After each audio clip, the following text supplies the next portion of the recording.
The Oxford English Dictionary defines decolonization as the withdrawal from its colonies of a colonial power, the acquisition of political or economic independence by such colonies. The term refers particularly to the dismantlement, in the years after World War II, of the colonial empires established prior to World War I throughout the world. However, decolonization not only refers to the complete removal of the domination of non-indigenous forces within the geographical space and different institutions of the colonized, but it also refers to the decolonizing of the mind from the colonizer's ideas that made the colonized seem inferior. The United Nations Special Committee on Decolonization has stated that in the process of decolonization there is no alternative to the colonizer, allowing a process of self-determination. But in practice, decolonization may involve either non-violent revolution or national liberation wars by pro-independence groups.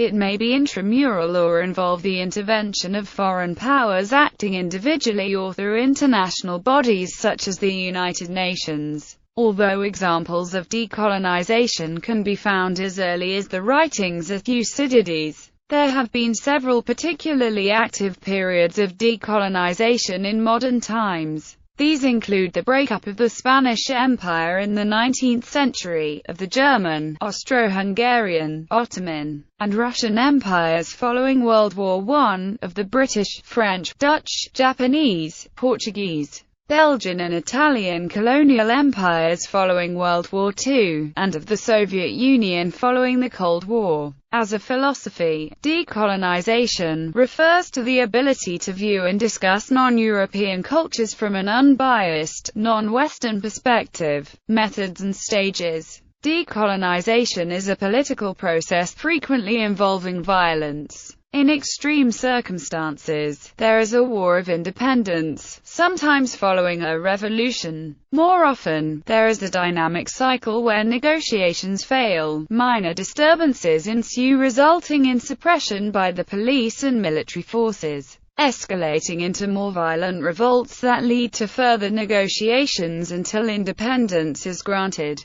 In rare cases, the actions of the pro-independence movements are characterized by non-violence, with the Indian independence movement led by Mohandas Karamchand Gandhi being one of the most notable examples. And the violence comes as active suppression from the occupying forces or as political opposition from forces representing minority local communities, who feel threatened by the prospect of independence. For example, there was a war of independence in French Indochina, while in some countries in French West Africa decolonization resulted from a combination of insurrection and negotiation. The process is only complete where the de facto government of the newly independent country is recognized as the de jure sovereign state by the community of nations. Independence is often difficult to achieve without the encouragement and practical support from one or more external parties. The motives for giving such aid are varied.